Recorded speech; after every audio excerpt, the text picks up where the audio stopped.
Praise the Lord. आप सबको जय मसीह की। मैं परमेश्वर का धन्यवाद देता हूँ एक बार फिर से कि परमेश्वर ने मौका दिया है, समय दिया है कि उसके जीवित वचन के ऊपर हम मनन करें।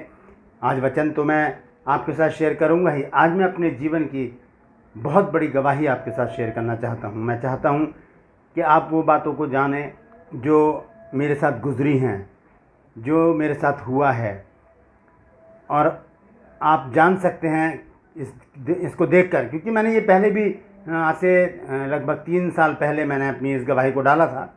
क्योंकि मेरा ये जो चैनल है 2016 से है, उसके बीच में मैंने उस गवाही को डाला था। लेकिन अब मेरे जो सब्सक्राइबर हैं वो 5000 के लगभग हो चुके हैं। तो मैं आप सबका हृदय से धन्यवादी हूँ, क्योंकि आप जितने भी मेरे सब्सक्राइबर हैं, आपने मुझे मेरे वीडियोस को लाइक किया, शेयर किया, मेरे साथ कमेंट्स की करके मुझसे बातचीत की। इसके लिए मैं हृदय से आपका धन्यवाद देता हूँ। और धन्यवाद देता हूँ कि आप सब ने मेरे चैनल को सब्सक्राइब किया। मैं आपसे गुजारिश करता हूँ कि और भी मेरी जो वीडियो हैं, इसमें हम 240 के करीब वीडियो हैं, आप ज़रूर देखिएगा। बहुत महत्वपूर्ण उसमें बाइबल के वचन हैं और उसमें बाइबल की शिक्षा है। हालेलुया। दूसरी बात यह है कि मेरा जो वीडियो था करीना कपूर के विषय में, जो मैंने डाला था, करीना कपूर ने जो प्रेगनेंसी बाइबल के विषय में लिखा था, पहला वीडियो, उसमें जो मेरे व्यूज़ हैं वो 50,000 से भी ज़्यादा हैं।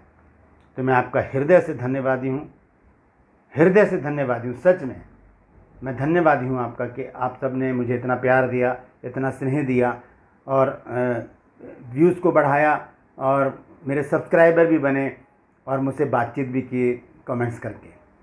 आज की गवाही ज़रूर देखिएगा और कमेंट सेक्शन में जाकर मुझे बताइएगा कि गवाही में आपने परमेश्वर के काम की कैसी महिमा देखी है। हालेलुया। मैं आपका दोस्त पास्टर राज मैसी आपसे मुखातिब हूँ और आप देख रहे हैं मेरा यूट्यूब चैनल, जिसका नाम है ब्रदर राज मैसी। ये चैनल मैंने 2016 में शुरू किया था और रेगुलर मैं इसमें वीडियो डालता आ रहा हूँ और हर एक मुद्दे को मैंने उठाया है। मैं वचन तो शेयर करता ही हूँ, लेकिन छोटे जो मुद्दे आते हैं बीच में, जैसे कि भारती का भी मुद्दा आया था, और जो पास्टर लोग आपस में कंट्रोवर्सी करते हैं, उसके वो मुद्दे भी मैं ज़रूर उठाता हूँ। और अभी ये ताज़ा घटना जो हुई है करीना कपूर वाली, उसको भी मैंने उठाया। तो आज मैं आपके साथ अपनी गवाही को शेयर करना चाहता हूँ और आपको एक चीज़ और बताना चाहता हूँ कि आज 16 जुलाई है और अगले संडे को यानी कि 25 जुलाई को मेरा जन्मदिन है और मैं 59 ईयर का हो जाऊँगा। 59 साल मेरी उम्र हो जाएगी। मैं परमेश्वर का धन्यवाद देता हूँ कि परमेश्वर ने मुझे संभाला। आपको मैं बताना चाहता हूँ आज अपनी गवाही में कि एक दिन मैं मर गया था और परमेश्वर ने मुझे जीवित करा। इस गवाही को देने से पहले मैं एक वचन आपके साथ शेयर करना चाहता हूँ, और वो वचन है अय्यूब की पुस्तक 5 अध्याय। अय्यूब की पुस्तक 5 अध्याय और उसका 9 पद है। देखेंगे वहाँ पर क्या लिखा है। हालेलुया। ये लिखा है, वह तो ऐसे बड़े काम करता है जिनकी थाह नहीं लगती, और इतने आश्चर्यक्रम करता है जो गिने नहीं जाते। हालेलुया। इतने आश्चर्यक्रम करता है कि वो गिने ही नहीं जाते। इतने आश्चर्यक्रम परमेश्वर करता है। आप हिसाब लगाइए कि अनगिनत आश्चर्यक्रम है, और संसार में कितने जो गिनती है उसको हम गिन सकते हैं, क्योंकि जनगणना हर देश में होती है और पता चल जाता है कि किस देश में कितने नागरिक हैं। तो पूरे विश्व में कितनी जनसंख्या है हम सब जान सकते हैं गूगल करके। तो उससे भी ज़्यादा परमेश्वर आश्चर्यक्रम करता है, आपके लिए भी और मेरे लिए भी। और एक ही नहीं, वो बार बार आश्चर्यक्रम वो करता रहता है, क्योंकि वो अनगिनत आश्चर्यक्रम करता है। यहाँ पर लिखा है कि वो तो इतने बड़े काम करता है जिनकी थाह नहीं लगती, मतलब कि उनकी गहराई नहीं है, और इतने आश्चर्यक्रम करता है जो गिने नहीं जाते। हालेलुया।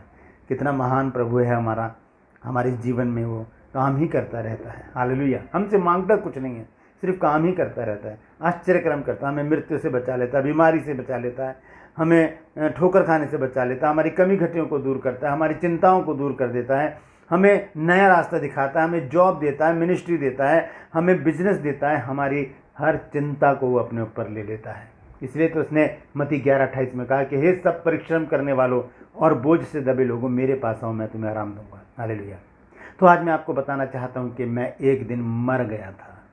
ये बात है 1989 की। 1989 उस समय मैं लगभग शायद मेरा जो जन्म है 1962 का है, तो मैं 27 साल का था उस समय।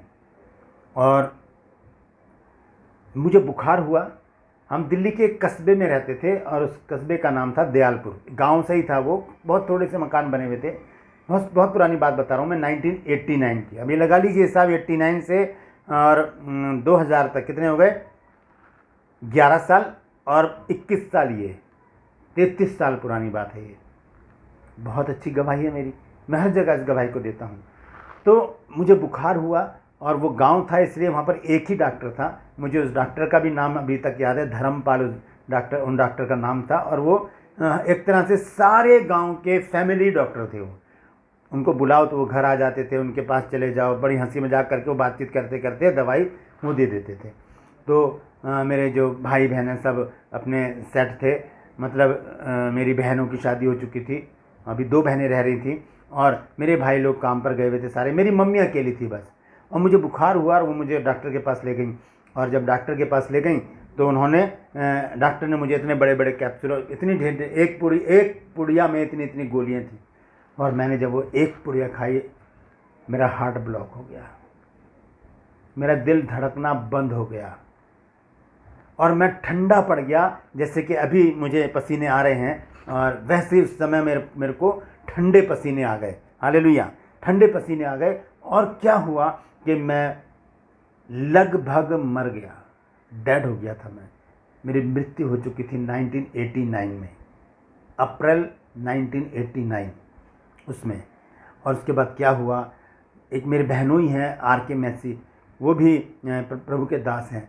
तो अचानक वो आ गए, क्योंकि वो बिज़ी थे, बहुत बिज़ी रहते, तो बहुत कम हमारे घर आते थे। लेकिन वो अचानक उस दिन घर पर आ गए। तो मेरी मम्मी रो रही थी, क्योंकि घर में कोई भी नहीं था जो मुझे हॉस्पिटल तक लेके जाता।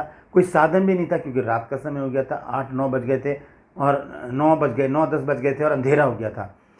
तब वो आए, और वो साइकिल पर आए थे। लेकिन उन्होंने फटाफट क्या करा, वहाँ पर थोड़ी सी दूर जाकर एक क्षेत्र है भजनपुरा, वहाँ पर जाकर मुझे लेकर गए। वहाँ पर किसी तरह से कोई ऑटो क्या किया मुझे नहीं पता, किसी तरह मुझे दिल्ली में एक हॉस्पिटल है, इरविन हॉस्पिटल, अब उसका नाम है लोकनायक जयप्रकाश। तो वहाँ पर मुझे ले गए एमरजेंसी में। जब वहाँ पर ले गए तो उन्होंने मुझे देखा और मुझे सीधा ICU में भर्ती करने के लिए बोल दिया। लेकिन इतने में एक डॉक्टर आए, उन्होंने मुझे बताया गया, मेरे बहनों ने और मेरी मम्मी ने मुझे बताया कि एक डॉक्टर आए, उन्होंने कहा भाई यहाँ पर इनका इलाज नहीं होगा। साथ में एक हॉस्पिटल और है जो हार्ट स्पेशलिस्ट है, वो है पंत, GB पंत हॉस्पिटल। तो वहाँ पर मुझे रेफ़र कर दिया गया। वहाँ पर स्ट्रेचर पे मुझे वहाँ ले जाया गया और वहाँ पर सीधा मुझे ICU में ले गए। और जब ICU में ले गए तो वहाँ पर मेरा ऑपरेशन हुआ। माइनर ऑपरेशन था, छोटा सा। मेरे यहाँ जांघ की एक नस काटी गई और उस नस में से एक तार अंदर डाली डॉक्टर ने। और जब उस तार को अंदर डाला तो जो मेरे वाल्व वो बंद हो गए थे, वो खुले ही नहीं रहे थे, वो खुल ही नहीं रहे थे। बहुत कोशिश की डॉक्टरों ने, बहुत सारे डॉक्टरों की भीड़ लग गई थी मेरे आसपास, किसी से भी वो नहीं खुले। अब उन्होंने क्या करा, एक टेम्परेरी पेस मेकर मेरे यहाँ जांघ पर टेप से बांध दिया। टेम्परेरी पेस मेकर क्या होता है, आइए पहले उसको देख लेते हैं। यह है पेस मेकर।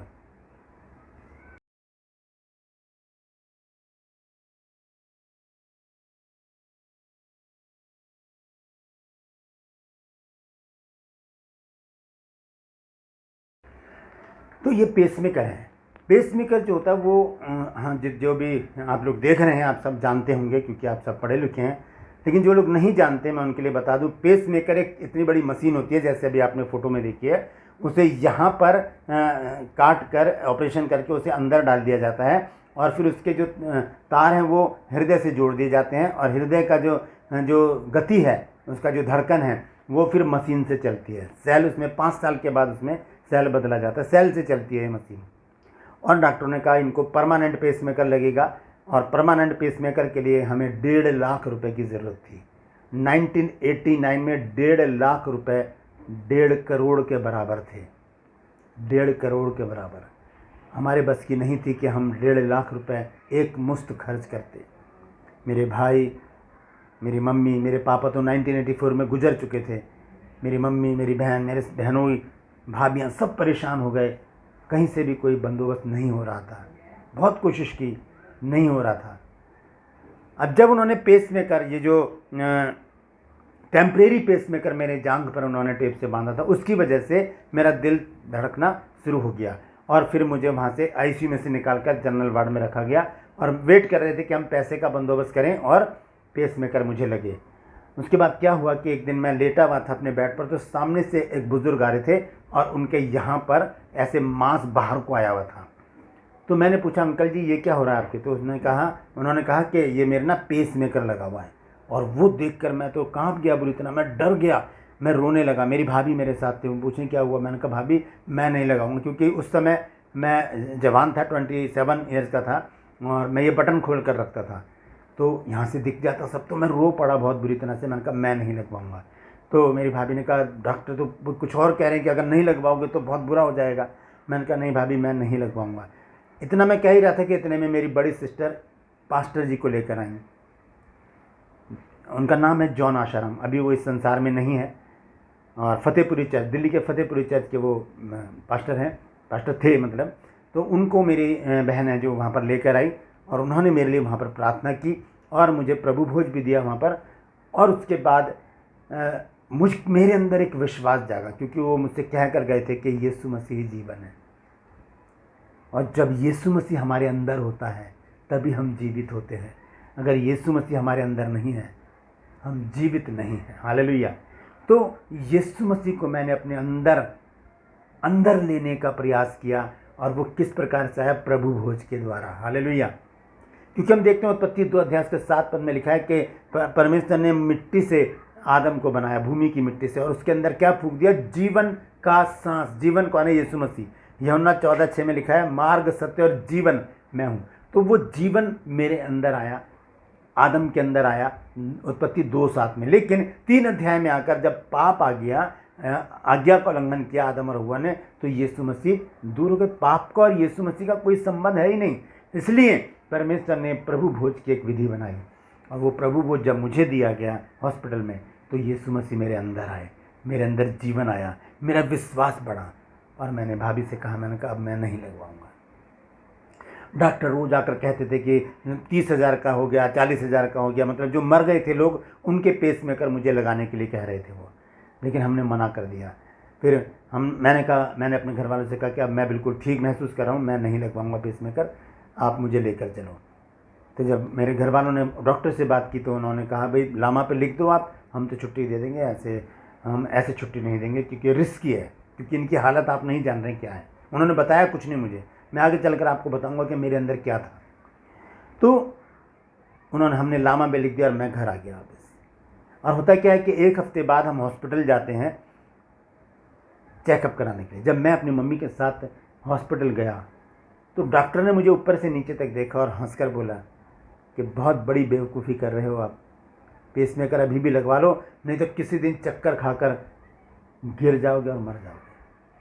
मैंने कहा नहीं डॉक्टर साहब ऐसा नहीं होगा, क्योंकि मुझे मेरे यीशु मसीह ने जीवित किया है, यीशु मेरे अंदर है, मैं जीवित हूँ। हालेलुया। डॉक्टर ने मुस्कुरा कर कहा वो बात सही है, लेकिन आपको पता है आपके अंदर कमी क्या है? मैंने कहा नहीं। डॉक्टर ने जो बात बताई उस समय मेरे पैरों के नीचे से ज़मीन चली गई, लेकिन मैं विश्वास में अडिग रहा। डॉक्टर ने कहा तुम्हें पता है हृदय की जो धड़कन होती है कितनी होती है? मैंने कहा 72 से 76 या 80-90 तक होती है। डॉक्टर ने कहा आपको पता है आपकी कितनी है? आपकी 41 है, 41, सिर्फ 41। ये सुनकर मैं कांप गया, लेकिन मेरा विश्वास प्रभु यीशु मसीह के ऊपर था। मैंने कहा कोई बात नहीं, प्रभु यीशु मसीह ने मुझे 1 हफ्ते तक जीवित रखा है, वो मुझे और लंबी ज़िंदगी देगा। उसके बाद मैंने पीछे मुड़कर नहीं देखा। आज 1989 की मैं आपको बात बता रहा हूँ, आज 2021 है, और 2021 में भी मेरी दिल की धड़कन 41 है, 41 बार मेरा दिल ऐसे धड़कता है, 41 बार। लेकिन चाहे एरोप्लेन हो, चाहे ट्रेन हो, चाहे वो बस हो, रिक्शा हो, पैदल हो, मैं पहाड़ों पर भी चढ़ जाता हूँ। पूरी इंडिया में घूमकर मैं परमेश्वर के वचन का प्रचार करता हूँ। क्योंकि मैं बाइबल टीचर भी हूँ, तो लोग मुझे बुलाकर अपने बाइबल स्कूल में मुझसे शिक्षा भी दिलवाते हैं बच्चों को, और मैं जगह जगह जाता हूँ, मुझे कोई प्रॉब्लम नहीं है। क्यों? यीशु मेरे अंदर है, यीशु मेरा जीवन है। हालेलुया। यीशु मेरे अंदर है, इसलिए मैं जीवित हूँ। हालेलुया। उसके बाद 1993 में मेरी शादी हुई इंदु मोनिका मैसी से। बहुत आत्मिक लेडी है वो। उनकी प्रार्थनाओं से आज मैं यहाँ तक पहुँचा हूँ। अभी मैं आपको उन सब की, अपने पूरे परिवार की तस्वीर दिखाने वाला हूँ। और 1983 में जब मेरी शादी हुई तो 1994 में मेरा बड़ा बेटा अभिषेक पैदा हुआ। 2003 में छोटा वाला पैदा हुआ, जॉय मैसी उसका नाम हमने रखा। और उसके बाद 2015 में मेरे बेटे ने एक नॉन क्रिश्चियन लड़की से शादी की। आज वो पूरे विश्वास में है और हमारे चर्च की एक बहुत अच्छी वर्शिपर है, जिसका नाम पहले शिवानी था, लेकिन हमने उसका नाम रखा है एंजेलिना मैसी। हालेलुया। इस तरह से परमेश्वर ने मुझे आज भी जीवित रखा है। आज भी मेरे दिल की धड़कन 41 है, 41। कोई पेसमेकर नहीं लगा है। मैं पूरी इंडिया में घूमता हूँ। इरादा है इंडिया से बाहर भी जाने का। जिस दिन परमेश्वर बुलाएगा मैं ज़रूर जाऊँगा। हालेलुया, ज़रूर जाऊँगा और परमेश्वर के वचन को लेकर जाऊँगा बाहर, क्योंकि मेरा यही काम है। इसीलिए मुझे परमेश्वर ने बचाया है। हालेलुया। आइए मेरे परिवार से मिलिए, उसके बाद मैं समाप्त करूँगा।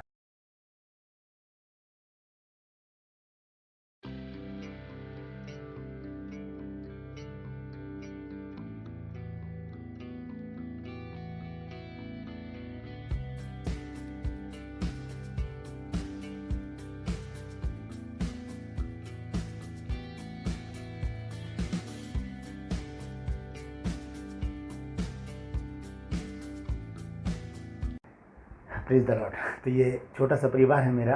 आप हमें अपनी प्रार्थना में याद रखिएगा। छोटी सी मिनिस्ट्री है मेरी यहाँ पर। मैं इंडिपेंडेंट काम करता हूँ और मिनिस्ट्री का नाम है वर्ड ऑफ ट्रूथ मिनिस्ट्रीज़। इसके ज़रिए हम बाइबल क्लासेस देते हैं बच्चों को। बस ये छोटी सी सेवा है। ज़िंदगी परमेश्वर ने दी है तो ये परमेश्वर के ही दिए हैं। हालेलुया। आपको मेरी गवाही कैसी लगी कमेंट सेक्शन में जाकर ज़रूर बताइएगा। मुझे इंतज़ार रहेगा आपके कमेंट्स का। हालेलुया। परमेश्वर आप सबको आशीष दे, आपकी रक्षा करे, हर पल हर क्षण आपके साथ रहे। आपकी भी अगर कोई गवाही है तो मुझे ज़रूर शेयर कीजिएगा। व्हाट्सएप नंबर मेरा डिस्क्रिप्शन में है, मैं उसे अपने चैनल पर ज़रूर अपलोड करूँगा। परमेश्वर आप सबको आशीष दे। हालेलुया।